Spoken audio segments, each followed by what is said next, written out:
Кылымдар таазим кылган ай, кудурет бакыт сунган ай, көңүлдү нурлар кубанткан кут болсун Рамазан ай. Эселеп берилген сооптордун ээси болуңуз. 24 ТВ жана Маралдан орозо кебин угуңуз. Күнүгө куттуу орозо программасы. У нас есть хорошая новость. Кинотеатр «Кызыл-Кыргызстан» вновь будет возведен. Строительная компания «Бурана Грант» в 2019 году на пересечении улиц Жумабека и Алымкула-Усинбаева начала строительство жилого комплекса «Бурана Пэлас», внутри которого и будет расположен легендарный кинотеатр. Главным партнером по строительству является компания «Эмарк Групп».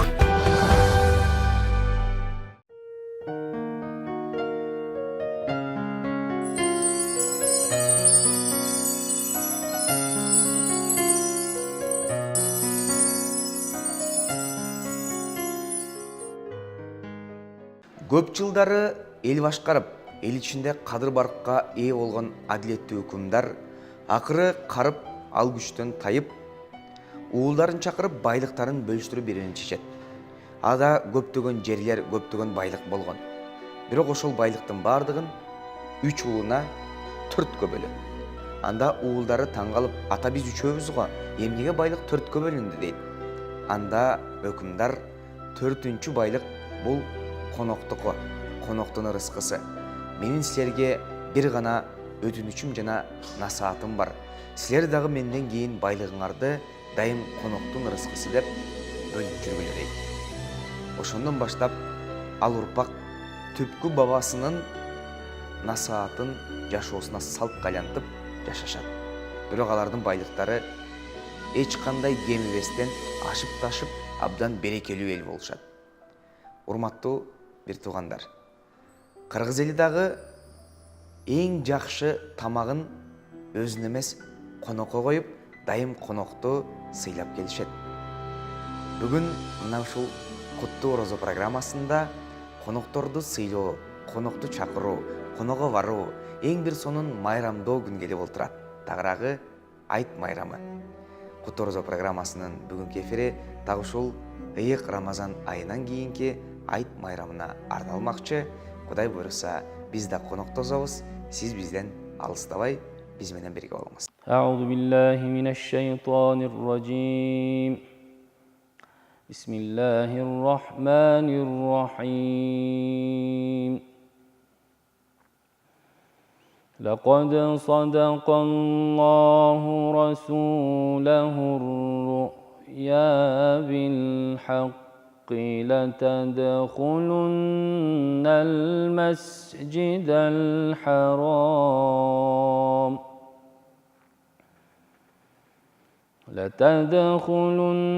المسجد الحرام إن شاء الله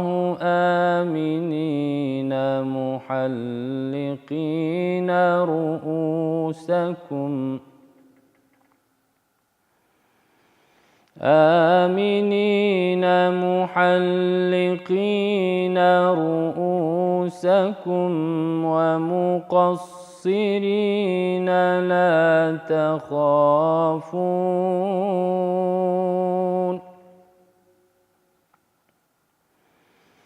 فعلم ما لم تعلموا فجعل من دون ذلك فتحا قريبا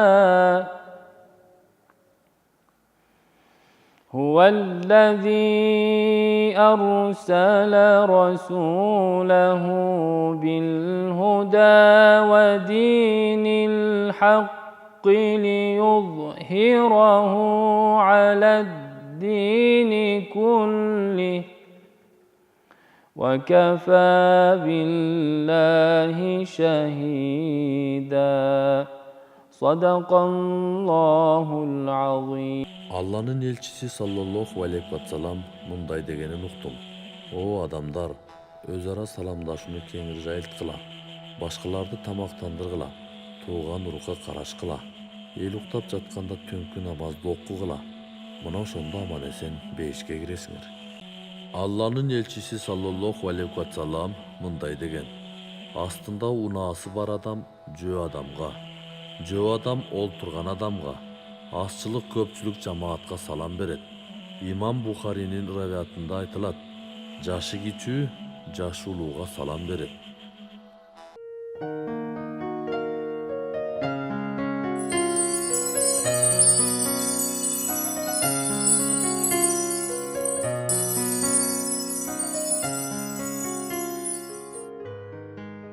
Мээримдүү жана ырайымдуу Аллах тааланын менен бүгүнкү күнүбүздү дагы баштап жатабыз. Ассаламу алейкум урматтуу телекөрүүчүлөр, кадырлуу бир туугандар, жалпы кыргызстандыктарды, жалпы мусулман калкын биз Рамазан айынын аякташы кирип келе жаткан айт майрамыңыздар менен чын дилибизден куттуктайбыз. Жаратканга ушул күндөргө жеткизип, ушул күндөрдү көрүп жатканыбызга чексиз мактоолорду жана шүгүрлөрдү айтуу менен баардыгыңыздарды 24 ТВ телеканалынын жана Марал радиосунун атынан сиздерди чын жүрөгүбүздөн куттуктап өтмөкчүбүз. Бүгүнкү биздин эфирибиз так ушул ыйык Рамазан айы бүткөн соң мусулмандын эң чоң эки майрамынын бири Орозо айт майрамы тууралуу маек курмакчыбыз. Куттуу студиябыздын коногу Чүй облустук Борбордук мечитинин жума имам хатиби Бакытбек Усманов агайыбыз. Ассаламу алейкум, куш келипсиз. Ва алейкум ассалам, рахматуллах. Бакытбек агай, алгач сизди дагы майрамыңыз менен куттуктап өтөлүм. Рахмат. Жараткан кармаган розаларыбызды кабыл кылып, ушу майрамды насип болуп жатат, майрамды майрамдай өткөрүп алууну насип кылсын эми. Кудай буйрса эртең мынакей айт намазга барабыздан атпай туруп айт майрамына даярданып жатабыз. Анан айт майрамынын, ушу Орозо айт майрамынын динибиздеги маанилүүлүгү жана анын орду кандай? Бисмиллахир-рахманир-рахим. Иннал хамдалиллах ва салату вассаламу аля расулиллах, сумма амма ба'д. Ассаламу алейкум ва рахматуллахи ва баракатуху. Жалпы Кыргызстан мусулмандар жамааты Алла Таала сиздерге берекесин, тынчтыгын жаадырган болсун. Орозо айы кандай талаптагыдай аткарыш керек болсо, ошол Рамазан айы ичи эле эмес, өмүр бою, жыл 12 ай, ошол адептер менен, мүнөз менен, илим менен, билим менен мүнөздөлүп, алектенүүнү Кудай Таалам баарыбызга насип кылган болсун. Өзгөчө китеп окууну Кудай Таалам сүйдүрсүн. Жана бир хадисти айтып, анан сөзүмө жоопко киришейин. Пайгамбар хадис бар: "Ликулли шайин закатун ва закатун нафси ас-саум." Мишкатул Масабих китебинде келет. Ар бир нерсенин зекети бар, тазалай турган нерсеси бар. Адамдын жан дүйнөсүн тазалай турган нерсе, акылын тазалай турган, ыйманын тазалай турган, ыплас нерселерден тазалай турган нерсе бул орозо бул. Ансара Кудай Таалам баарыбызды орозо менен эмнесин тазалап, жамандыктан жакшылыкка, төмөндүктөн бийиктикке умтулсун. Эми айт деген бул аада деген сөздөн чыгат, бул кайтуу деген сөз. Былтыркы күнүбүзгө кайра кайтып келип атабыз. Жыл сайын 365 күн бар да, ай 10 күн артка жыла беребиз. Баягы эртерээк айланып бүткөндүктөн. Анан ошентип бул кыскасы колдонмо мааниси бул майрам. Шариятыбызда мындай деп келет: Сунанул Байхақи, имам Байхақи риваят кылган. Пайгамбар Мухаммад алейхиссалам мындай дейт: Анас бин Маликтен риваят кылынган. Qadiman Nabi sallallahu alayhi wa sallam al-Madinata. Пайгамбар Мухаммад алейхиссалам күндөрдүн биринде Медина шаарына келип калат дагы. Ошол мадиналыктардын динге чейин, исламга чейин, тагыраак айтканда Пайгамбар Мухаммад алейхиссалам Мединага ислам дининин баалуулуктарын жайытканга чейин эле өзү майрам бар экен. Майрам бар. Ошол майрамга анан пайгамбар мынтип айтат: "Силер азыр карагыла, ойноп күлүп жүрсүңөр эле. Бирок ошол эки майрамдын ордуна, силердин эки күн майрамдын ордуна бирөөсүнүн ордуна орозо айтты, бирөөсүнүн ордуна курбан айтты берди. Жалпы мындай айтканда 4 күн.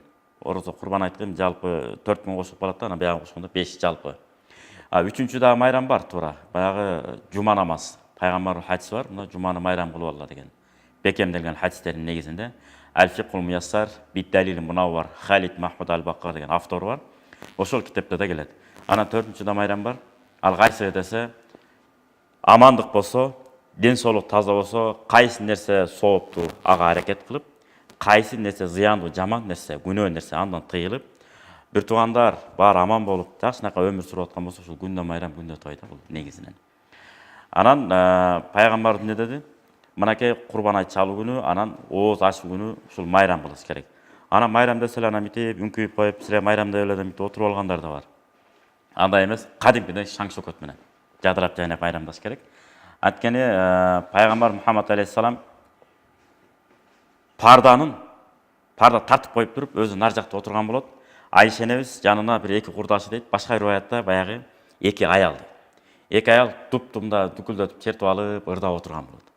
Ырдап отырғанда қайнатасы Абу Бакр радиаллаху анху кіріп келіп, жанағыларды тыйып бастағанда пайғамбарымыз парданы ашып тұрып, қайнатасын айтып отыр да, "О, Бакырдың атасы" деп қайнатасына қайырылып отыр.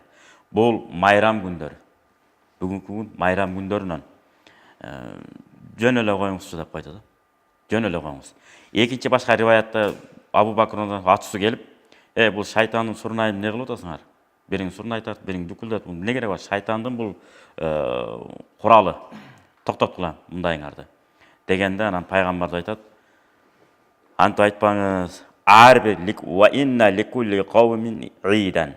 Ар бир коомдун өзүнүн майрамы бар. Келе бул деле бизге майрам болуп калсын. Жөн эле коюң. Тийишпеңиз дейт. Мына шаң чокот менен жашнака кылып өткөрүп, жадырап, жайнап, жана балдарыбыз, кыздарыбыз кийинки жылы да ошол күндү күтө тургандай деңгээлде жашнага маана менен отуруш керек. Ал күнү бирок көйгөйлүү бир нерселерди айтып, адамга жакпаган негатив нерселер сүйлөп эмес, жадырап, жайнап, кызынын ийгиликтерин, баласынын ийгиликтерин өзү экөө былтыркыга караганда канча китеп окушту, эсептеш керек экен. Канча нерселерди пайдалуу макала кап жаттады, тарыхый китептерди окуду, адамдын аң сезимин өрчүтө турган китептерди окуду. Мына ушулардын баарын жөнүндө сүйлөшүп, келе ушуну майрамдап коелу, анан бири-бирине белек беришкен жакшы экен. Эң сонун, негизи эле бул майрам кандайча бизге майрам болуп келген да, ушунун бир тарыхына да токтолуп берсеңиз. Курбан айтты негизи муну бир эле пайгамбарыбыз эмес, Ибрахим алейхиссаламдан келген да, келип түшүшүнүн себеби. Баягы Арафа деп коет го. Зилхиджа айынын 9-күнү. Ага чейин түшүңдү аныкта, жакшы көргөн нерсеңди сой десе, мен эми койлорду жакшы көрөм деп кой соет, анан уй соет, анан төө соет ушинтип, ар нерсеге жору берет, анан ачык айтылат. Балаңды курбандыкка чаласың деген. Анан ошондо Ибрахим алейхиссалам нар ойлонот, бер ойлонот, кыжалат болот. Не кылсам деп анан айла кетип анан апасын айтат, бир апасы эле эстүү аял болгон. Ошол замат эле сезген Ажар энебиз. Бизде Ажар деп коет. Арабча Хажар. Ошол Ажар энебизге айтат, балаңды жакшына кагылып тамагын жедир, жакшы кийимдерин кийгиз. Анан бир жакка барып майрамдап келели дейт. Апасы деле түшүнөт, эмнеге ал бул деп деле сураган жок. Мейли деп кийинти, ичинти жана нерселер эми жанында жүрөт да. Биле түшүнө Кудай Таалам түш аркылуу ага буйрук берип атканын сезет дагы, анан акыры бир Кудайдын сыноосунан өтөт окшойт эми. Мейли деп анан кийинтип жөнөтөт. Жолдо баратан окуялар бар, баягы таш аткан жерлери бар. Ал жерден көрөбүз. Ошол жерден да бир кыстарымы айта кетели. Ажыга мына кетем деп атканда 5000 деген ажы келебиз бар. Кээ бири ушунчалык өңү башы кызарып, татарып, тим эле уруп, бут кийиминен бери чычак алып туруп жанагы таш аткан жери бар, 3 жер бар. Чоңу, ортосуна кичинекей деп коет. Ошол жана кыйкырып көрүп, бут кийиминен ыргытып бергендер бар. Анан өзү жыраңайлап калып болот атпайбы? Андай болбойт да негизи. Моллайлы кары бар. Фатху Бабил Уная китебин ачыктамасын жазган. Ошол эле жана биз Орто Азияда өтө сиңишип кеткен хадистердин топтому бар. Мишкатул Масабих деген. Ошол китепке ачыктама жазган Миркат деген. Ошол китептин автору жана башка толтура китептер бар. Керек болсо Меккеде бул мухаддис, хадис илиминин адиси жатка билген адам деген макамга, даражага ээ болгон адам. Ушул кишинин ажылык боюнча жазган китеби бар. Ал жерге биз таш атканы барганда шайтан митип бутун асып алып, кана мени аткыла деп митип туруп албайт дейт. Пайгамбар ушинтип бизге көрсөтүп калтырып кетти. Ошон үчүн эле биз таш атып коелу болду. Ал жерден өңдөн кетип, кызарып тата уруп, бул бүт баардыгы сабатсыздык, караңгылык болуп эсептелет экен. Ошон үчүн анчалык кетпеш керек. Жөн эле мындай эле. Ошентип сөздүн кыскасы, анан Ибрахим алейхиссалам барат дагы быжак менен баласын не кылайын эми, тартайын деп, айыл тарта албайт, бирок аталып мээрим бар. Бирок ошондон анан баласы айтат анан, ата, сиз кыжалат болбоңуз. Биз азыр ачка деле өлүп кала турган коркунуч эмес. Болгону ойдогудай, кенен тамактана тургандай акча берилбей калса атасына догурунуп атпайбы? Эмне себептен? Бирден бир себеби аз балалуу болгондуктан ушул. Азирет Умар радиаллаху анху айткандай, силер көп балалуу болгула, кайсынысы аркылуу ырыскы таап жериңер билбейсиңер деген баалуу асар ийиз калтырган сөзүнө ийиз сөзүнө маани бергенибизде илгеркилерде азырда ошо чоң апаларыбыз бар 13, 14, 15 төрөп болгон, 10 төрөп болгон. 10 балалуу болгон адам кайсы биrini кошомат кылып жетишет? Бири эң улууларына бир экөөнө көңүл буруп да чыкыт тарбияны берет экен, анан калган аларды тарбиялайт экен да. Биринкин кийип, бири кийип чоңая берет. Мына ошол сыяктуу биздики бир эки бала болот экен, бөйпөлөңдөп, чоң киши болуп калса бөйпөлөңдөп берет. Ошон үчүн булар мага көңүл бурганга милдеттүү дегендей мамиле кылат экен.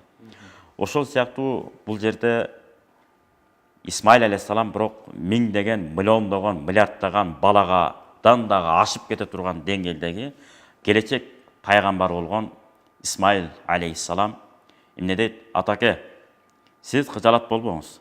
Мен байкап атам, жанатан бери сезип туюп турам. Сизге Кудай Таалам буйруду, демек аткарыңыз дейт. Жалтанбай, коркпой аткара бериңиз. Анткени Кудай Таалам буйругандан сиз аны аткарбай койгонго болбойт.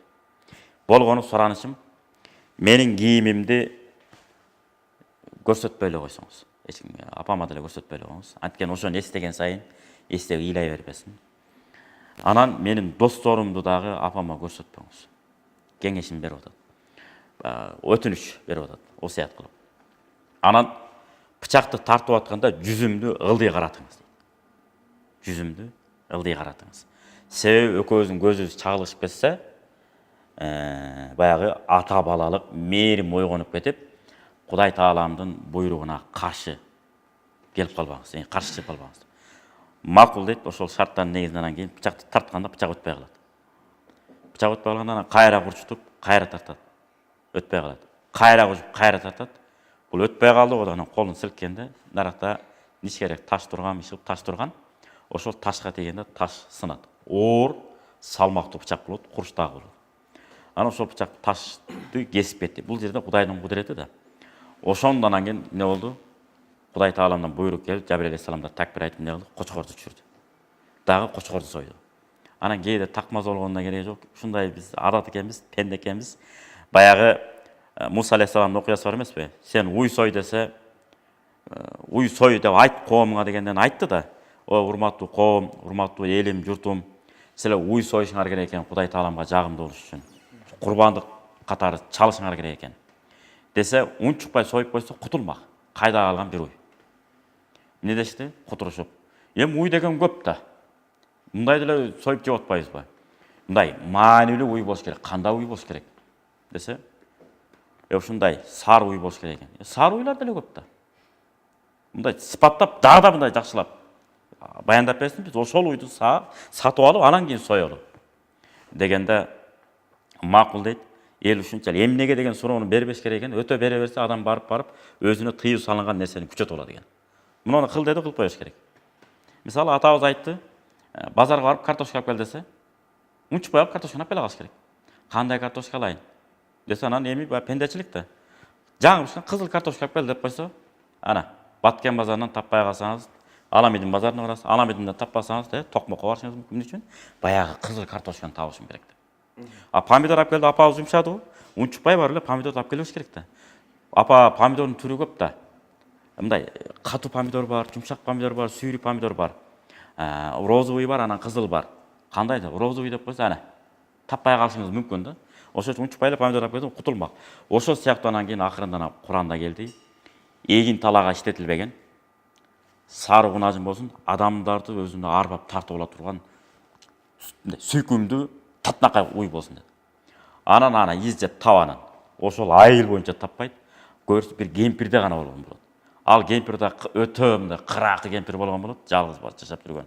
Кедей кемпир болот. Ал шарт эле эки жакты байкаган кыракы кемпир эмне кылат? Мен бербейм дейт. Мен жалгыз уюмду кайка берейин? Жок, алмаштырып берели антем дейт. Жок дейт. Мен бул уй үйгө көнүп калат, чын эле ошондой. Уй баласын үйгө көндүрүш кыйын, кача берет өзүнүн коро жайынан. Бербейм дейт. Акырынан жалдырашат. Жалдырана дейт. Жөн эле айтып коет. Ушу тери толуп алтын берсеңер анан берем дейт. Анан эмне болду? Мажбур болушту. Баары алтындарын чогултту. Ушунча ополтоодой аябай көп алтынды төлөп, анан кийин уйду алышты. Анан кийин союшту, анан кийин кыйынчылык учурады. Ошол сыяктуу кочкор түштү. Азыр да ушинтип сурагандар бар. Кандай кочкор? Кызыл кочкорбу, же күрөң кочкорбу, же мүйүзү мындай кайрылган кочкорбу, же мүйүзү жок кочкорбу деп. Анын кереги жок да, иши кылып кочкор. иши кылып кочкор. Кочкор союлуп бул кочкор. Аны менен бизге сооп берилбейт. Кара кочкор экенин далилдесек, ана же кызыл кочкор. Жок, айырмасы жок. Эң негизи кочкор союлду, болду. Ошон менен бул курбан айт болду. Майрамга айланды дагы. Ошондуктан курбан айт күнү тамакты жебей барабыз.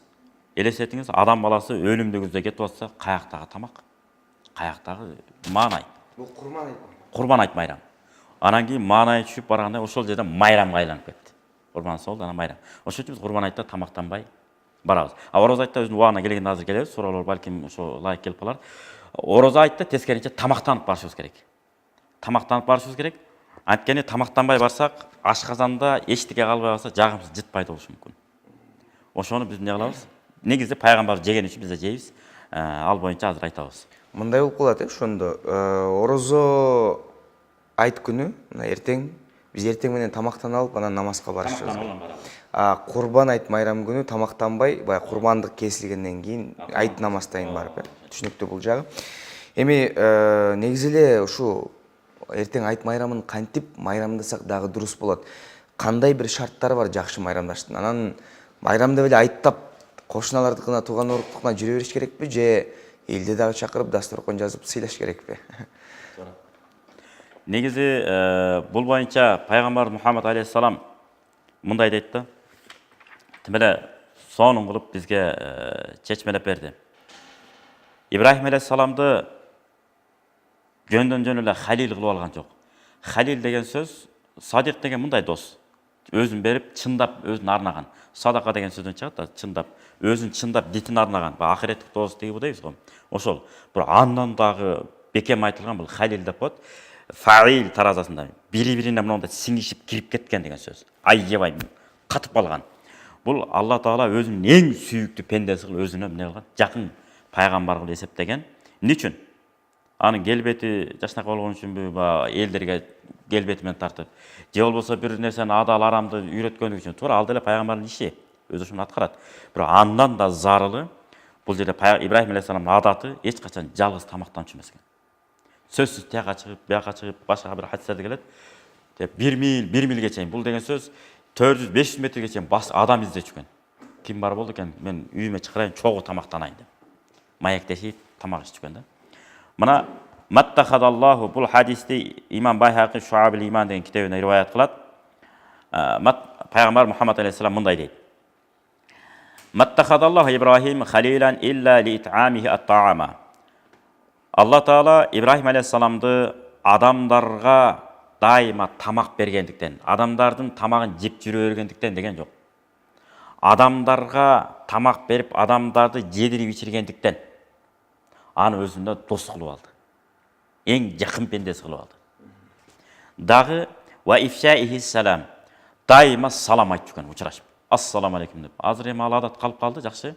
Мурда ассаламу алейкум десеңиз, Совет Союзу жаңы ажыраганда. Бул мени тааныйт бекенди анан тиктеп туруп койчу. Кандай анан мени тааныйсың деп дегенсипчи. Ошо тиктеп турабыз. Азыр жакшы жок. Ассаламу алейкум, ва алейкум ассалам. Анан бир жаман адат пайда болгон. Бир ал деле жоюлуп барат окшойт. Ассаламу алейкум, ва алейкум деп үнүн тону да башкача. Ва алейкум деп деп мыга туруп. Ва алейкум деп коет. Ва алейкум деп капырларга жооп берилет. Мусулманчылыктын милдети эмне болуш керек? Ассаламу алейкум десе, андан да жакшыраак кылып, ва алейкум ассалам деп мындай берилип, ал ассаламу алейкум деп мындай учурасаңыз, сиз күлүп, ва алейкум ассалам деп митип койушуңуз керек экен. Ушунчалык ийкемдүүлүк менен сала алиге алышыңыз керек. Жана түндөсү адамдар уктуп атканда намаз окуу менен Ибрахим алейхиссалам эмне болгон? Алла Тааланын эң сүйүктүү пендеси болгон. Эми бул күлүп жайнап тиги бу деп өдүкпү? Ошого да бир кыстарма айта кетели. Жадырап жайнап мамиле кылсак, качан пайда болот экен? Эгер элдерге тамак аш берсек. Пайгамбар Мухаммад алейхиссаламдын хадиси бар, да башка сахих хадис бар. Эмне дейт? Биринчи мусулманчылыктын эң жакшы адептеринен бири кайсы десе, эң биринчи тамак берүү дептир. Андан салам айтуу дептир. Таанысаң да, тааныбасаң да. Эмне үчүн саламды айтып атат, тамакты айтып атат десе, адам ким болбосун, кошунасы еврей болобу, мусулман болобу, христиан болобу, ким болбосун, тамакка чакырып тамак берип койсо, ошол кошуналары, ошол адам тааныган билген адамдары башкача көз караш менен карап калат экен. Муну кыргыздар эмне дейт? 1000 күндік сіз бізден 1 күндік сізбіз деген екен. Соның мақалда бұл. Бұл сөзге бір мақалға бір нәрсе сөз ала албайсыз да қоша да албайсыз. Сон 1000 күндік сіз бізден 1 күн. Егерде жымылдап эле элдин үйүндө эле тамак ичпей эле өзүңүз шартыңыз жок болсо айла жок. Шартыңыз бар, мүмкүнчүлүгүңүз бар, үйүңүз кенен. Тимеле 100 кишини кабам кашымдай тосупай турганда шартыңыз бар. Бирок ошонсуз да тамак бергиңиз келбейт. Жүрө бересиз. Катып калганыңыз керек болсо, кафеге кирип чай ичсеңиз дагы 405 сом болуп кетсе, мен там 405 сом болуп кеттиби. Ушунан андын үйгө бир нерсе алып алсам болмок экен, тамактанбайлы депчи. Болбосо акча бар, мүмкүнчүлүк бар. Жафар Содик айткан өзү. Ким көп балалуу болуусу келсе, жана бай болуп жашагысы келсе, тас малында дайыма мөмө жемиш турсун дейт. Ислам алымдары айтат, бул пайгамбардын урпагынан да анарды көбүнчө айтыпты да, ширин анарды. Ошон үчүн негизинде жерибизде кандай мөмө жемиш өссө, чыкса, ошону тасмалга дайыма коюп койсок жакшы экен. Өзгөчө ата-энелерибиздин алдында. Ошол үйдө береке болот экен, көп балалуу болот экен. Эми пайгамбар мынтип айтат. Иннакум тас'уна an-nasa bi amwalikum. Карачы. Ла тас'уна. Адамдарды силер мал байлыгыңар менен эч качан силер тартып ала албайсыңар. Тескеринче жылмаюңар менен жана жакшы кулк мүнөз менен гана тартып аласыңар. Бөлөк жол жок дейт. Бөлөк жол менен эч качан биз тартып ала албайбыз. Дайыма тамактануу. Ана жана кандай тартипте деп өтүңүзбү? Бул күнү негизи сүннөт, тажаммул, сулуулануу. Мисалы биз 18 жаштагы жигит болсо 70ге чыккан карыядай болуп, асакалдай болуп кийинип болбош керек. 70деги карыя, 80деги карыя 18 жашар жигиттей болуп кийинип болбош керек. Ар бир адам өзүнө жараштуу кийимдерди кийиш керек. Мисалы пайгамбарыбыз айтыш керек эле да. Мусулмандардын өзүнүн бут кийими болсун. Бир бут кийим киеличи, тиккиле деген жок. Рим моделиндеги римдиктердин бут кийим кийген. Бүгүнкү күндө турат ошол бут кийим. Турат. Пайгамбарыбыздан бирөө келип сурады. Алланын элчиси, адам баласы жакшы бут кийим кийгенди, калган кийимдерди бир эле айтып койду. Жакшы кийингенди жакшы көрөт. Ушу текеберчиликке жатып калбайбы? Десе пайгамбар эмне деди? Ла инналлаха jamilun yuhibbul jamal. Алла Таала сулуулуктун, кооздуктун ээси, сулууланууну жана кооздонуусун жакшы көрөт пендесин. Демек кооздонгула, сулуулангыла. Башка хадисте келет. Алла Таала пендесине берген жакшылыктарын кайра пендесинин жашоосунан көргүсү келет. Демек байсызбы? Байдай кийиниңиз. Орточосуз, орточо кийим деңгээлде кийимди алыңыз. Такыр жок болсо дагы, эски болсо дагы ошону жууп, тазалап, анан кийишибиз керек экен. Анан карабайсызбы, бут кийим көрсө адамдын жүдөбөгөн бут кийим аркылуу баа берилет экен. Бут кийимин чыкытып таза, эски болсо, жөнөкөй болсо дагы бут кийим таза болсо, жакшы болсо, оңой болот экен. Мына бүгүнкү күндө травматологдор далилдеп атпайбы? Аларды укпош керек экен да, медицина. Азыр эми бол жагынан грыжа оорулар көбөйүшү мүмкүн белден. Неге десе, туфлиңердин таманы катуу болсо, жалаң таштак жерде басып жүрө берсеңер, эки кат нерсе урунуп отуруп, белге тийип отурат акырындап. Илгери эмне болгон? Жерле топурактын үстүндө басканбыз, билинген эмес. Ошол үчүн бут кийими түбү жумшаараак болсо деп кеңешин берип атат. Аны укушубуз керек да. Кандай имам Шафи айткандай, "Илмул фикх лил адиян, илму тибби лил абдан." Шариат фикх илими дин үчүн, алеми медицина илими бул дене үчүн. Муну эле кокус кесип алсаңыз, буга дем салып отурганын пайдасы жок. Муну үзүлүп чыкпаса Кудай сактасын. Түз эле хирург кылыш керек, жамай калыш керек, иот-биотун себеп жамап калыш керек, бекитип калыш керек аны. Демек, кооздонуп сулууланыш керек, жана өзүнө жараштуу. Дагы бир кошумча нерсе. Намазга Аллаху акбар деп туруп калса, экинчи бир адам келип алат да, бутуна жабыша калып мындай тура калат. Бул туура эмес да. Азирети Абу Бакр радыйаллаху анху пайгамбар Мухаммад алейхиссаламга келип кайрылат, кийимдериңерди кыскарткыла дегенде. Алланын элчиси, көрүп атасың, менин да кийимим узун. Не кылайын анда? Мен да кыскартайынбы өйдө көздөй. Десе айтат го, сиз текеберленип кийбейсиз. Кызыл аштан ылдый болгон да. Азирет Абу Бакрдан. Сиз текеберленип кийбейсиз, сиз агандай максатта кийбейсиз. Сиз жөн эле коюңуз деди. Болбосо жерде кыскартыш керек эле. Анан тескеринче монду түрүп алып окуу макру. Түрбөй эле башында кыскартып алыш керек анда. Түргөнгө чейин эле. Анда далилдеп кеш керек, түрүп окуу сүннөт деген. Ага чейин эле, жок, көңүлү чыдабай атабы? Кесип койсун. Бунда максат эмне? Эки нерсе. Birincisi najasқа тиіп қалбаш керек, екіншisi текеберленіп қалбаш керек. Мысалы, костюм ережесі шундай да, туфлиге лайықтап киишиңиз керек да. Өйдө көздөй болсо биротоло болтуз эле кийиш керек. Жакшы болот ошондой. Ушундай негизи да. Түшүнүктүү. Урматтуу телекөрүүчүлөр, сизден да бир аз кечирим сурайлы. Бизде кыска жарнамалык түрмөккө кезек бере турган убакыт келип калды. Биздин программабыздын демөөрчүсү Бурана Грант курулуш компаниясы. Аталган компаниянын кыскача жарнамалык ролигине кезек берип, андан соң биз берүүбүздү улантабыз. Бизден алыстабай туруңуздар.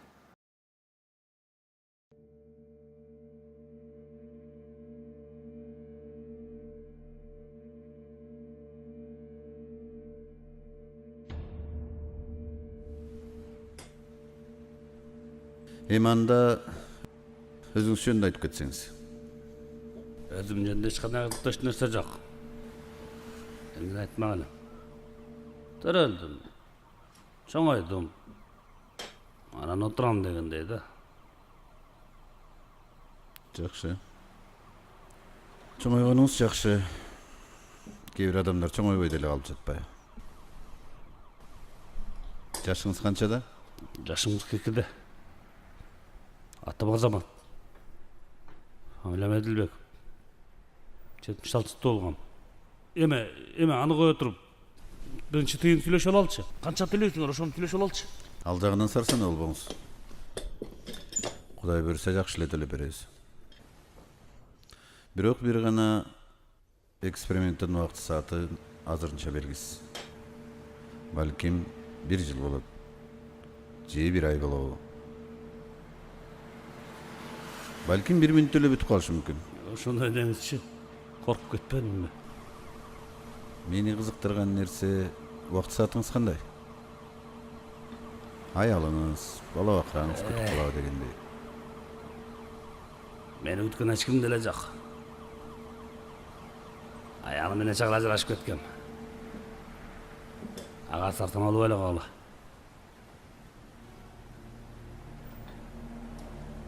Андай болсо сүйлөштүк. Сиз мени күтүп туруңуз, азыр мен кийимдеримди утуруп алып чыгып.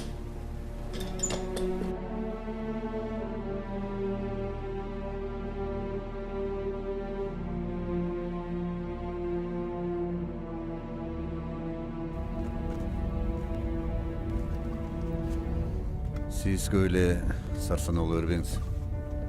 Биз сизди өлүмгө алып бараткан жерибиз жок. Болгону эксперимент убагында гана бир аз убакыт уктап турасыз. Болгону ошол эле. Аны ойлогон деле жокмун.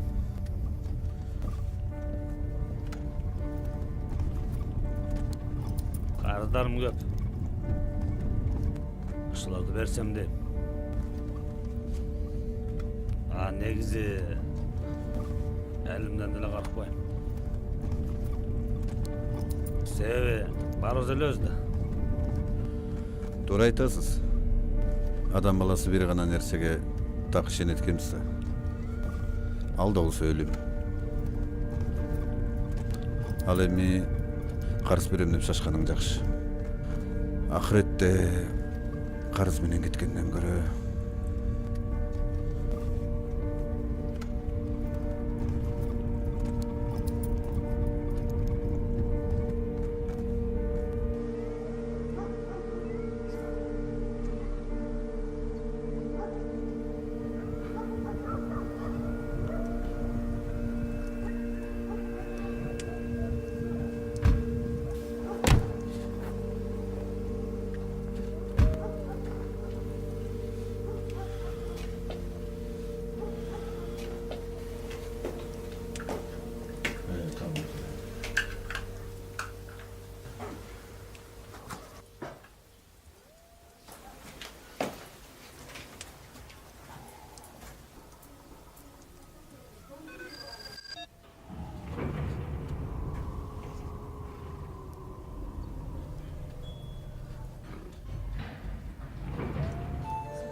мени чын эле өлүмгө алып келаткансыз го. Кудайдын бар экенине эми ишендиңизби? Ошондой го.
Бул эмне ошондук?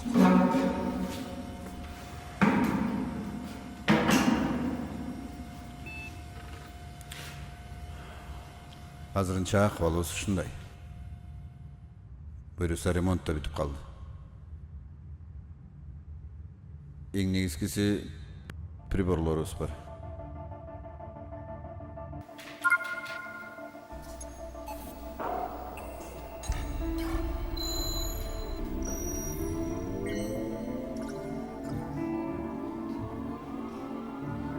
Biraz zor sırtına bulmamız.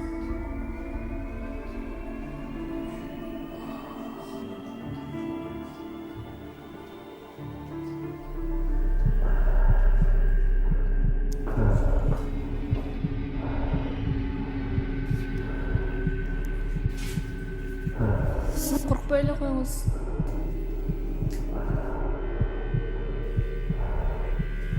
Тезирээк эле өтүп кетсек. Алтын артык кылыч даяр болду.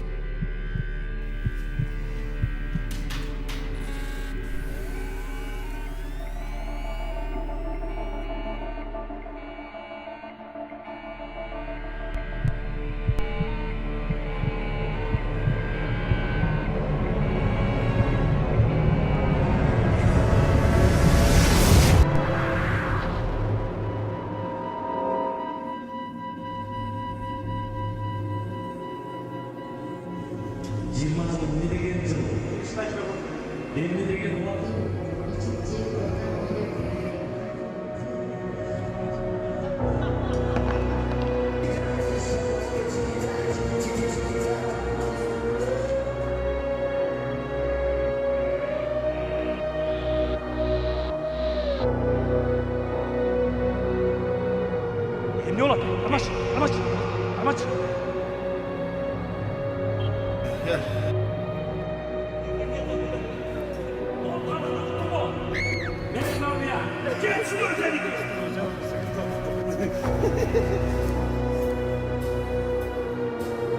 Geç stop gel, tutma. Geç şuraya. Ne?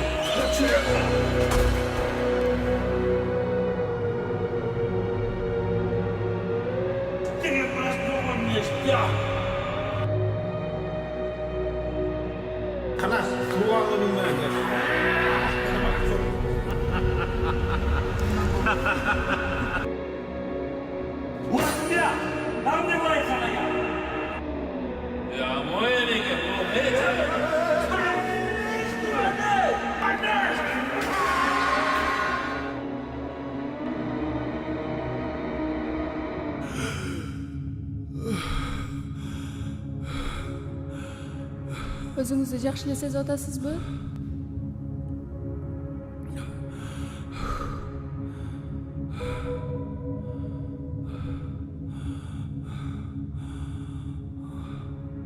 Assalamu alaikum. Aleyküm assalam.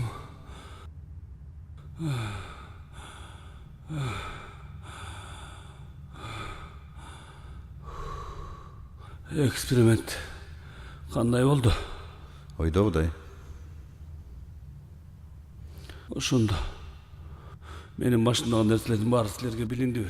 Албетте. Бул деген жаңы технология да.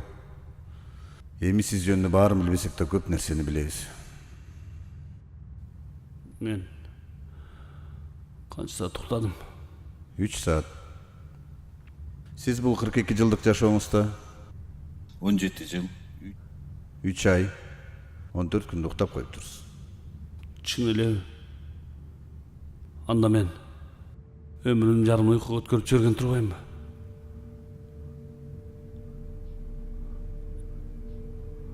Анда канча саат иштептирмин? 11 жыл. 11 жылдын ичинде сиз 3 миллион 686 миллион сом акча таптырсыз.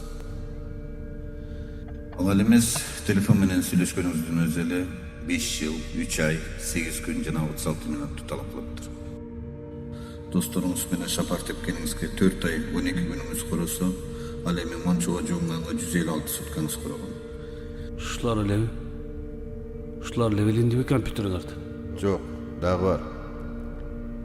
2774 фильтр түкүргөнсүз. Түкүрүк менен кошо өзүңүзгө пайда канча кальций, белок, натрий, глюкоза жана башкаларга зыян триллиондогон бактерия чыгып, 17 миңден ашуун адамга сасык тумоо жугуптур. Болду. Жок. 574.875 жол сөгүнүптүрсүз.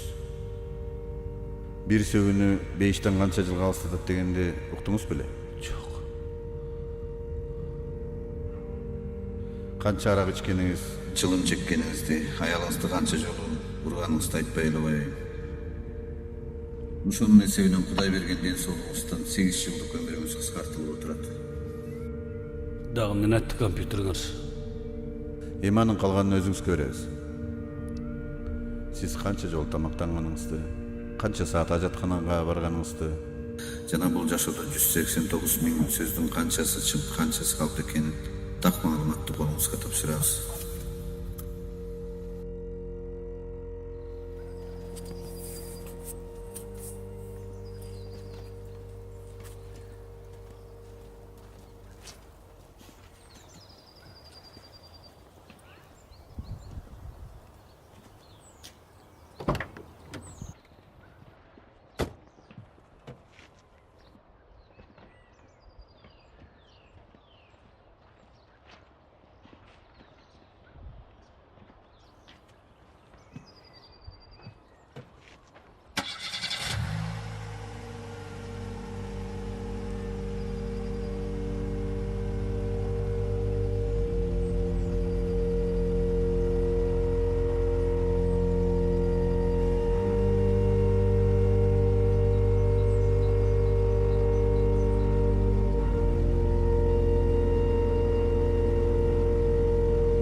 Кроме кинотеатра, в жилом комплексе Бурана Пэлас для горожан будут доступны летняя терраса с панорамным видом, детская игровая площадка в свободной от автомобилей зоне и двухуровневый подземный паркинг, оснащенный датчиком контроля состояния воздушной среды и пожарной сигнализации. Жилой комплекс Бурана Пэлас – это престиж и высочайший уровень комфорта современной жизни рядом с историей.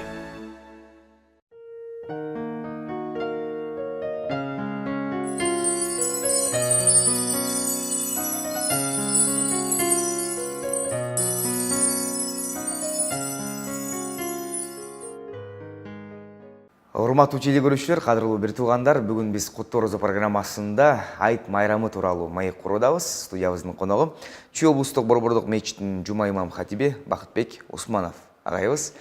Дагы бир жолу сизди ушул жогорудагы теманы бир аз улантсак, жогоруда айт намазынын эмес, негизи ушу айт майрамынын майрамдоо шарттары тууралуу бир аз бизге баяндап баштадыңыз. Ушуну улантсак, дагы эң негизги кандай шарттар бар майрамдоодо? Баягы конокту сыйлоо дедиңиз, конокко баруу дедиңиз. Ошол эле учурда намазга бар, намаздагы шарттарды айттыңыз. Эң негизги дагы бир шарт, эртең менен тургандан баштап айт күнү аябай ар бир адам сулууланып эң жакшы кийимдерин кийиш керек дедиңиз. Дагы кандай негизги шарттар бар? Дагы бир шарттардын бири, бул күнү кээде өзүбүз эле майрамдап бала чакалар да калып калышы мүмкүн. Бул туура эмес. Пайгамбарыбыз Мухаммад алейхи бизге көрсөттү, эмне кылды? Ал-хуруж бил-атфал яумал айт. Айт күнү бала чака менен да кошо майрамдоо. Ар бир балага көңүл буруп, кетиш керек. Анан ошондой эле бир көчө менен бара берүү туура эмес. Мисалы, бүгүн Московский менен кетсеңиз, эрте менен да айт намазга кайтып келатканда чүй менен кайтканыңыз жакшы экен. Эмне үчүн? Балким бул жакта тааныштарым учурашат, тигил жакта таанышым учурашат. Анан эл да көп болот экен. Пайгамбар карабайсызбы, ушундай сонун бизге этиканы, маданиятты үйрөтүптүр. Терең момундай карап көңүл буруптур. Анан майрамдоонун маанайын бузган нерселерди баа сүйлөбөш керек деп этикпи? Керек болсо жеп аткан тамактарыбызга чейин көңүл бурушубуз керек. Байкайсызбы кээде эт туруп атканда дагы бир сыйра мына Ямахан ба немелер бар го, баскычтары.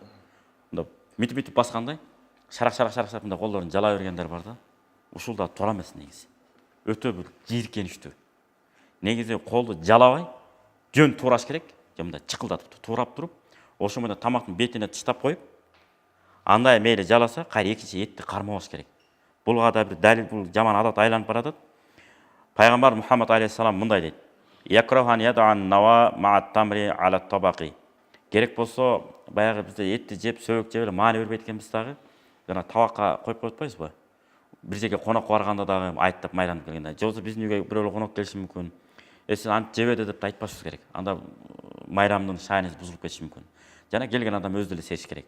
Жедиңизби? Азыр жанагындай салфетка деп коюп турбайбы, жана кагаз кол арчы. Кагаз кол арчыны бул жерге коюп алып туруп, ошонун бетине эмне кылышыбыз керек? Жеп бүткөн нерсени коюшубуз керек.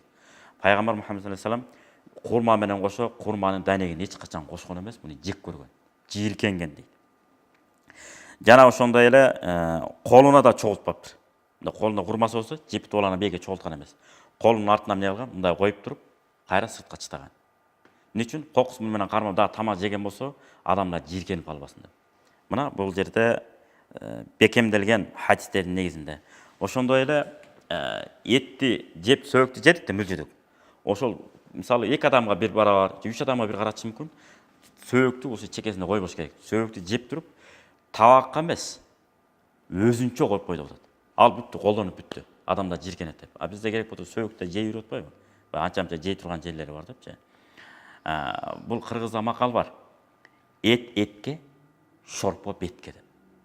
Ана сөөк макалды кошуп коюш керек болуп атат. Сөөк итке депчи. Иттин тамагын талашпай койуш керек. Ал иттердики. Ошондой эле иттин да акысы бар, иттин да рызкысы бар. Ошол баягы тиешелүү жагында. Ошондой эле пайгамбар хадиси бар. Бул задул жин, жиндердин тамагы деген. Ачык хадистер бар. Ушул маданиятка дагы көңүл бура кетели. Түшүнүктүү. Негизи ушул айт майрамында зыяраттагы өтө бир маанилүү орду бар дейт эмеспи? Анан ошо кимден зыяратты баштасак, кайсыл жерлерге зыярат кылганыбыз дагы жакшыраак болот. Эң биринчи улуу адамдарга, өзгөчө мына ооруп жаткан адамдарга менин райымымды ошол жерден табасыңар деп атпайбы хадистерде? Алла тааланын райымы. Ооруп жаткан адамдарга барып, өзгөчө улгайып калган адамдар. Баа бир карый айтат турбайбы? Айнанай, мен 90га барып калдым. 100дөн аш деп дуа кылбай эле, батат эле кылбай эле койгулачы. Мен ансыз деле кыйналып кеттим. Жалгыз сопой өзүм эле калдым. Кокус небере чеберелен балалардан бирөө жарым сыркоолоп калса коркот экенсиң, ушул бирдеке болуп кетпес экен деп. Анысары баягы үйдө жалгыз отуруп калган, элге жерге эмгеги сиңген, ушунчалык катуу кызмат кылган карыялар бар да азыр деле. Ушундай жетекчилер бар, бизде өтүп кетти. Муктар Нургазиев деген атабыз, Баткенге ая эмгеги сиңген, дамбаларды курган, жолдорду салган, мектептер салган, ушундай эмгекчил киши. Ошол киши эч кимдин үйүнө чай ичкен эмес, туугандардын үйүнө да чай ичкен эмес. Эмне үчүн? Байланып калбайын деп. Бүттү. Эки адамдын үйүнөн чай ичкен. Эки адам. Бүт башка эч кимдин үйүнөн чай ичкен эмес. Ушундай жетекчилерибиз өткөн. Ошого Жусуп Баласагын атабыздын сөзүнө терең таасирленсек, бул эң жеңил болмок экен, жөнөкөй болмок экен, жашообузда кыйынчылык болбойт экен да. Ошон үчүн улуу адамды, ошондой эмгек сиңирген улуу адамдарды зыярат кылып, учурашып, бул да чоң майрам экен. Мындайча айтканда динибиз көңүлдүн дини, анан мамиленин дини. Ушунчалык көңүлдүн дини дегенибиз, пайгамбар Мухаммад алейхиссалам хадиси бар да. Алла Таала пенденин баарын күнөөлөрүн кечирет. Кокус бир пенде менен экинчи пенде бири-бирин капа кылып алса, же биринин акысын бири жеп койгон болсо, ошо биринин капалыгын бири жоймоюнча, же биринин акысын бири бермейинче, ал адамдын тообосун мен кабыл кылбайм деп Алла Таала. Ана бизде баягы балдарыбызды эгерде мыкты жетекчи болсун десек, Жусуп баласагын бабабыздын сөзүнө терең маани берсек болот экен да. Ошондо күн өмүр бою бул майрамга айланат экен. Жөн эле баягында мен тигинте берген болбойт экен. Ошого бир сөз айта кетели. Митип айткан экен. Өгдүлмүш айткан экен. Элигим деп койгон экен да. Элигим деп. Хандардын сапатына куралы кеп, өкүмдар татыш үчүн хандыгына, билинип асылдыгы бардыгына, түптөлгөн жолун басып бабалардын, тектүүдө мүнөз болсун аталардын. Башкарып болуш үчүн элге тирек, өкүмдар акылууда болсун зерек. Макоого кошаматчы кызмат кылат. Ушуга көңүл буралы. Макоого. Эгерде балаңыз аким болуп калды, мэр болуп калды, же министр болуп калды. Мына макоого кошамат кылат. Карабайсызбы? Макоого кошаматчы кылат, кызмат кылат. Кошаматчы кызмат кылат.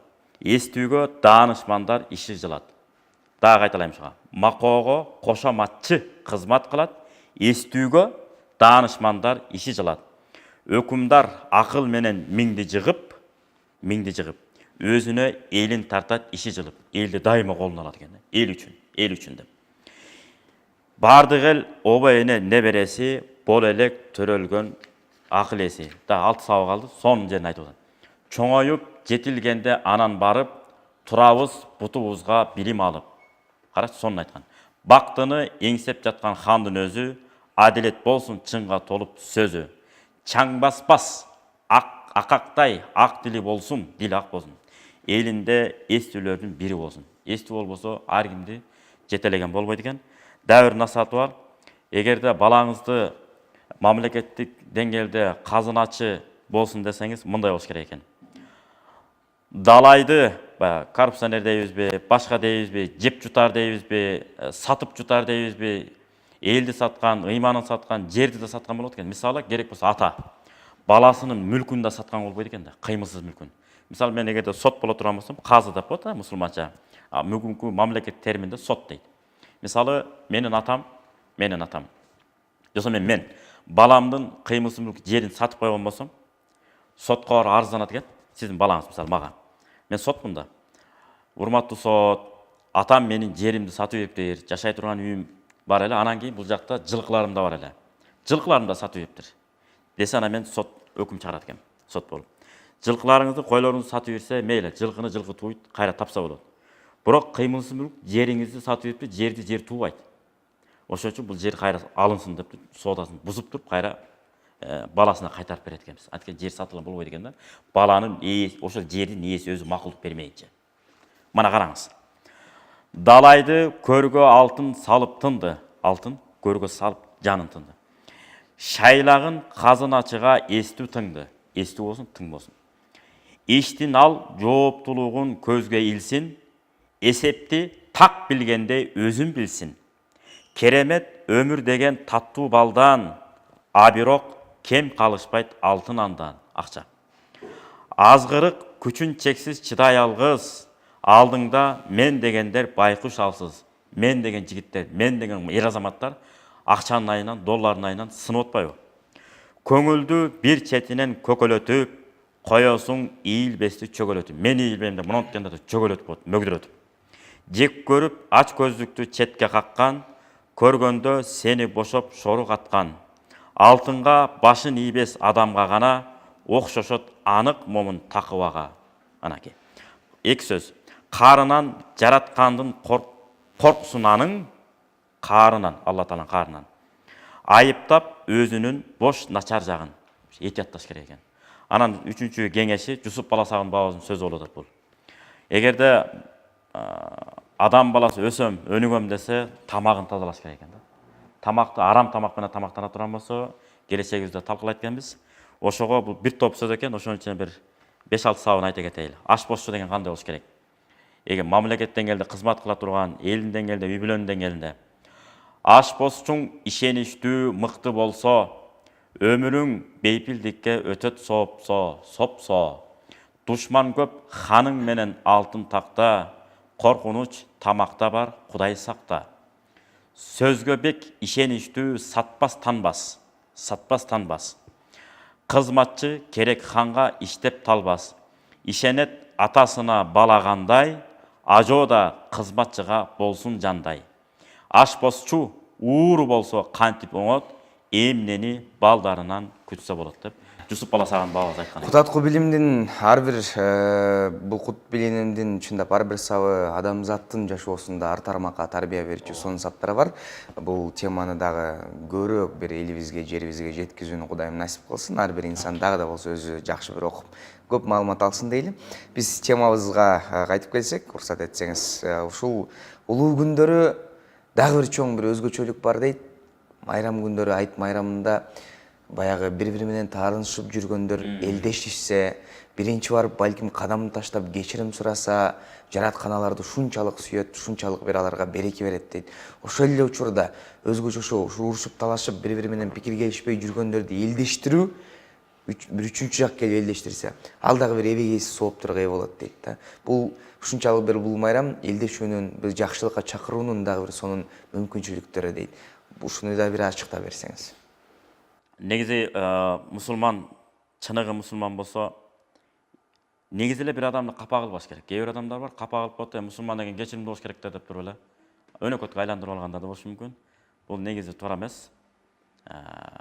Болгону кандай болгон күндө деле, эгерде караңгы адам болсо, ак караны ажыратпаган болсо, ал адамды кечирип салып туруп эле, андан жүзүрү болуп кетип калган жакшы. Анткени Алла Таала Куранда айтат: Бисмиллахир-рахманир-рахим. Ва иза хатабахумул жахилуна қалу салама. Эгерде караңгы, саватсыз адамдар саваттуу, маданияттуу адамга асылып кала турган болсо, саламатта калгыла, тыч болуңуздар деп коюп эле жүзүн үйрүп кетип калат дептир да. Саламатта калгыла деп. Бул бир.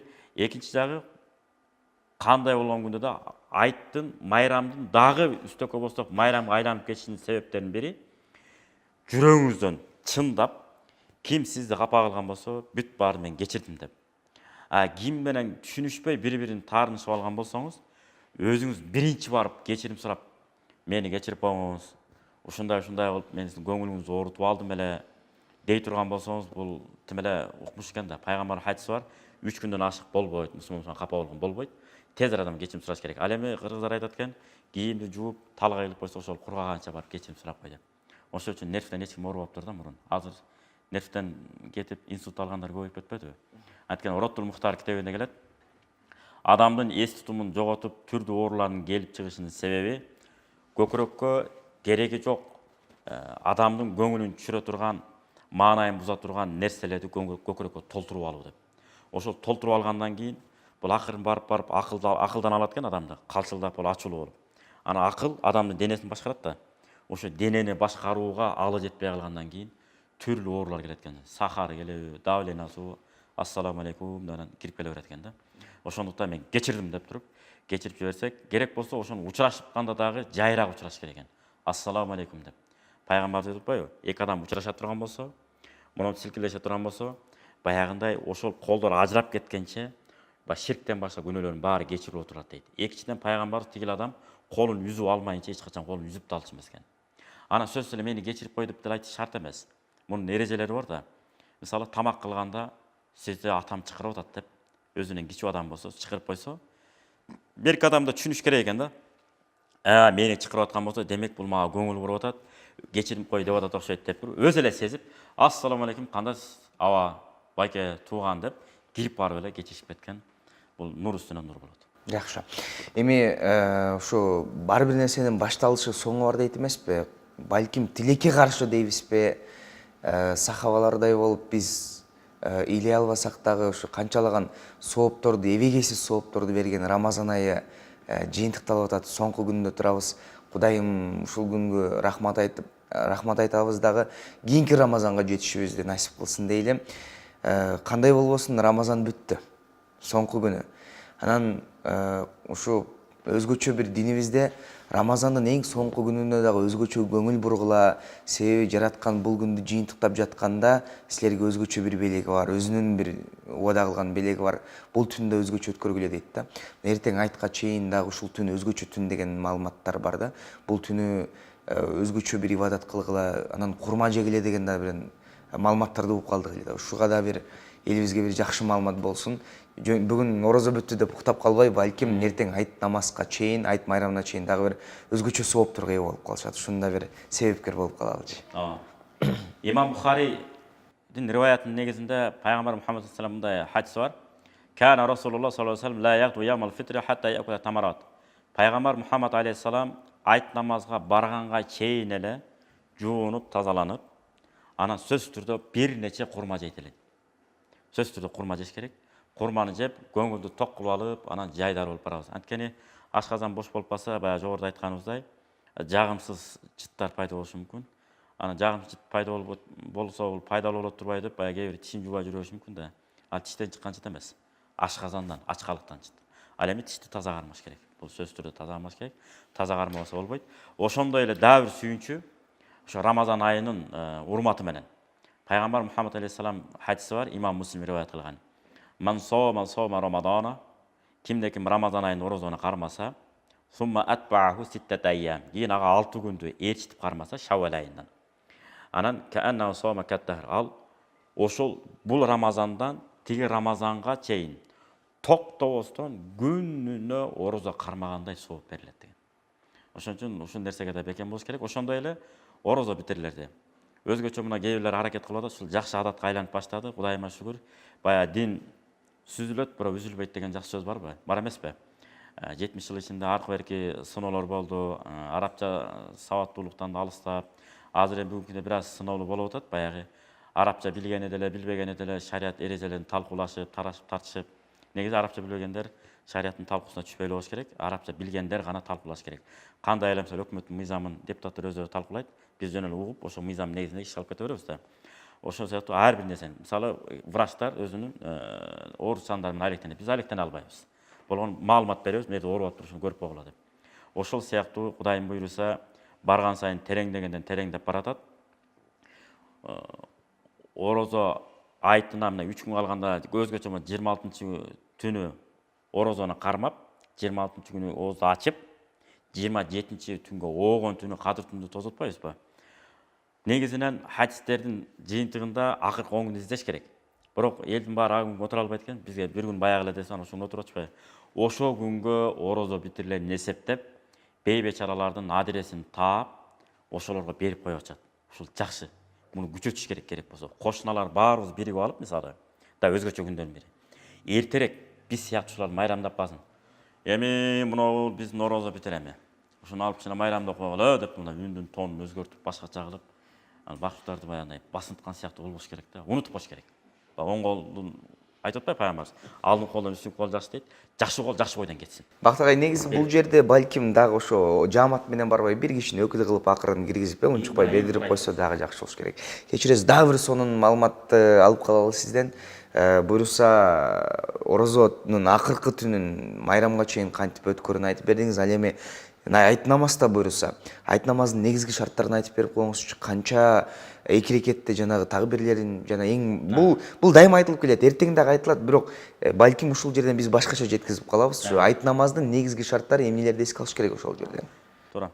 Айт намаз негизи эртерээк барыш керек. Мына бүгүнкү күндө саат 7ге деп айтылат. Бир кээде 8ге чоюлуп, кээде 8ге жетпей, 7де бүтүп калышы мүмкүн. Негизинен 7ден калбай мечиттерге барып калыш керек. Керек болсо 6ларга деле барып, дааратты жакшылап алып, атырлардан себинип, бирок атыр себинип десе адамдардын көңүлүн бузуп албай тургандай. Жакын келгенде жыты келет, алыстарда жыты келбейт. Алыс жолдорго төгүп албаш керек. Кээ бир төгүп алгандай болот. Көңүл айнап, кээ бир көңүл айнап кусуш да мүмкүн. Эң негизгиси айт намазга келдикпи, турабыз, анан имамга уюйбуз. Бул айт намаз ар бир мусулмандын мойнуна жүктөлгөн важип деп коет, милдет. Муну окуш керек. Ошо шарттар баягы жуманын кандай шарттар бар. ошо мечиттерде, шаарларда, анан жергиликтүү адам болуш керек, балагатка жеткен болуш керек, эрезеге жеткен болуш керек. Керек болсо аялдар дагы майрамдаш керек. Кошо чыгып алып өздөрүнүн бала чакасы менен бир туугандар. Анан аялдарды катып эле бизге бекитип коюп атпайбы? Анткени Азирет Умар разияллаху айткан, аялда кыздарыңарды элге аралаштыргыла, аралашсын. Жана теңин таап берип койгула деген жок. Өз теңин өзү таап алсын дейт. Бул деген сөз көрсө аң сезим өсөт экен да. Эчтекени көрбөсө караңгы ойдон калып кетет экен. Мына ошол сыяктуу майрамдап, аларды өзүнчө шарты менен майрамдатып коюп, анан өзүбүз эмне кылабыз? Барып намазга катышып атабыз да. Биринчи ниет кылынат. Ниет кылдым, ушу айт намазын окууга имамга уюдум деп көкүрөктөн ниет кыласыз. Эгерде азгырык боло берсе, ниет кыла албай, анда тилибиз менен ниет кылабыз. Тилибиз менен. Ниет кылып, имамга Аллаху акбар деп кол байладык да, кулак кагып туруп. Кол байлагандан кийин санааны окулат. Субханакаллахумма ва бихамдик ва табаракасмук деген аягына чейин окуйбуз дагы. Анан 3 такбир айтылат. Аллаху акбар 3 жолу. Аллаху акбар дейт. Анан кийин кайра колду байлайбыз дагы. Фатиха сүрөсү окулат, кошумча сүрө окулат, рүкүүгө барат, сеждеге барат. Андан кийин экинчи рекетте Фатиха сүрөсү окулат, анан кошумча сүрө окулат. Андан кийин рүкүүгө кетип калбаш керек. 3 жолу такбир айтат. Аллаху акбар, Аллаху акбар. 4-сүндө анан кийин рүкүүгө кетет. Болду, ошентип анан намаз бүтөт. Намаз бүткөндөн кийин тууган урукту дагы бир куттуктап анан айттай берсек болот, Эми айт Ушул кыстар менен айтып кетейли. Өзгөн бекен, Ноокат бекен аты так эсиме чыгып атат. Ар бир айтта, ороза айтта салт кылып атыптыр. Ошол айылдын жаштары бүт чогулат экен, мына площадтын бир жак чекесине. Жалаң ошол аймактар аты так эсиме чыгып атат. Ушул сыяктуу адатка айланып, келгиле деп чогулуп алып, жана сиз айткандай тыйын тыпырларын чогултуп туруп, бир өкүлдү шайлап туруп, бечаранын үйү жокпу, тамы жокпу, ага акча берип коюп тура эмес, ошо менен күтүп жата берет экен да. Жашап кеткенге бир шарт түзүп берип коюш керек экен да. Тиричилик тыйын түшүп тура турган. Берип ушуну Кыргызстан боюнча адат кылып алса, ар бир эл, райондун элдери, айылдын элдери ошентип дагы майрамды түшүнүктүү. Ушул кыскараак жооп берсеңиз, убактыбыз аябай тара калды. Ушул Кыргызстанда негизи мусулмандын 2 майрамы бар эмеспи? Негизи мусулмандын 2 майрамы орозо айт, курман айт. Кыргызстанда ушу айт майрамдар өз деңгээлинде майрамдалып атабы? Эми Алла Таала Куранда айтат: "Ла ин шакартум ла азиданнакум." Эгерде шүгүр келтирсеңер, рахматты айта билсеңер мен берген жакшылыктарга. Демек, ал берген жакшылыгымды дагы үстөккө босток дагы көбөйтөм дейт. Азыр орозо айт майрамын жогорку деңгээлде, эң мыкты деңгээлде аткарып кетүүгө эч нерсе жолтоо болгон жок. Мүмкүнчүлүк бар бизде азыр. Демек, эгерде жогорку деңгээлде аткарылбаса да буга өзүбүз күнөөлүү. Азыр күндөн күнгө Кудайга шүгүр азыр жакшы майрам болуп атат, жакшы деңгээлде болуп атат. Алла разы болсун, өзгөчө мына Бишкек шаарынын ичинде, Ош шаарынын ичтеринде, чоң-чоң жерлерде, чоң-чоң райондордо уюшуп алып жаштар бир нерселерди уюштуруп, шариатка ылайыктуу, адамдардын көңүлүн көтөрө турган белек кызыктыруучу белек-бекчелерден бери майрамдап атышат. Кудайга шүгүр деген абал экен. Чоң рахмат анда сизге убакыт бөлүп ушул мусулмандын негизги майрамы болгон сонун айт тууралуу бир маек куруп бердиңиз. Аллах сизден разы болсун. Да бир жолу майрамыңыз менен дейли. Урматтуу теле көрүүчүлөр, кадырлуу бир туугандар, негизи ушу 30 күн бою кармаган орозодон кийин майрамдабай коюш бул мүмкүн эмес болуш керек. Себеби жараткан бизге убада кылган бардык нерселерди жаратканга шүгүр кылып аман эсен чыгышыбызды, ушул сонун күндөргө жеткизгенине, ушул сонун күндү жашап атканыбызга шүгүр кылып майрамдабай койсок бул чындап жакшы эмес көрүнүш. Өзгөчө көптөн бери бара элек туугандарыбызга, кошуна колоңдорго жана көптөгөн инсандарга барып, алардын бир жакшынакай абалын сурап, аларды чакырып, чай берип, кыскасы чындап майрамдай турган сонун күндө турабыз. Кудайым майрамыңыздар менен дагы бир жолу куттуктаган ар бир инсандын үйүнө береке, ырыска беришин биз дагы чын жүрөктөн тилейли. Анан өзгөчө дагы бир кичинекей маалымат. Орозо курман айт майрамдар абдан бир сонун деңгээлге акырындап келе жатышат. Өзгөчө ошо чакан парктарды, сейил бактарды акыркы учурда сиз айткандай көптөгөн мусулман бир туугандарыбыз чогулуп биргеликте кичинекей балдар үчүн, энелер үчүн балдар ушу кичинекейинен майрамда парктарга барып эс алып, башка майрамдагыдай бир көнө беришсин деп, кийин чоңойгондо алар чоң майрамдарды уюштурат деп, сонун даярдыктарды көрүшүүдө. Ошол күндөрдү чоң-чоң майрамдарга айлантууну Кудайым насип кылып, ошол күндөрдү бардыгыбызды көрүүнү буйрусун дейли. Биз ушуну менен Марал радиосу 24 телеканалы куттуу ораза программасын жыйынтыктап жатабыз. Бардык бизге колдоо көрсөткөн, эри шаркак биз менен иш алып барган, биз менен үзөңгүлөш болгон мекендештерибизге, бир туугандарыбызга, Бурана Грант курулуш компаниясына бардыгына чын жүрөктөн дагы бир жолу ыраазычылыгыбызды билдиребиз. Кудайым буюрса кийинки ыйык Рамазан айларда дагы да болсо сиздер менен амандашабыз деген чын ниет менен биз бардыгыңыздардын үй бүлөңүздөргө ден соолук, бакубат жашоо, жүрөктөрүңүздөргө ыйман жана эң башкысы ушул сонун күндөрдү бизге тартуулап көгүлдөр экранга алып чыккан Образ студиясына дагы рахмат айтып, жараткан эки дүйнөнүн бактысын насип кылсын дейли. Сиздер менен ушул күндөрдө 30 күн бою кызмат кылган мен уулуңуздар Канай Анаркулов болдум. Саламатта туруңуздар дейли.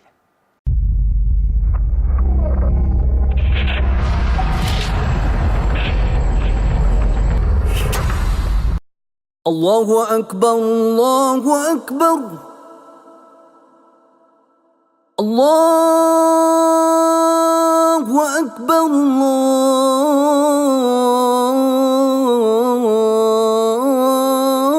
Allahu akbar.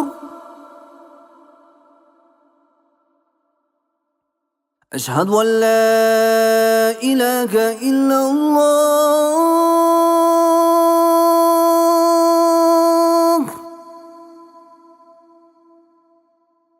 أشهد أن لا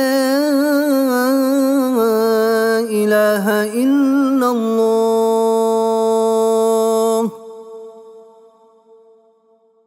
أشهد أن محمدا رسول الله.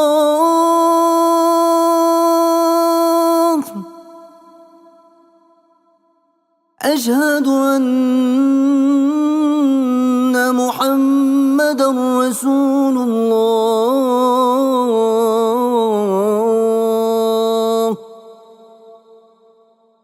حي على الصلاة.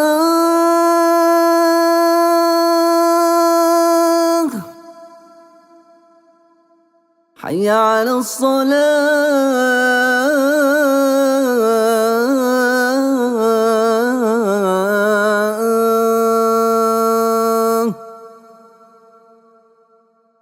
حي على الفلاح.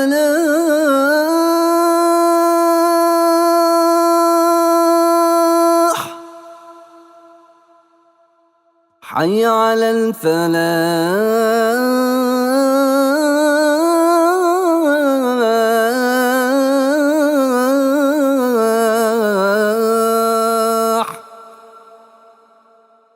الله أكبر،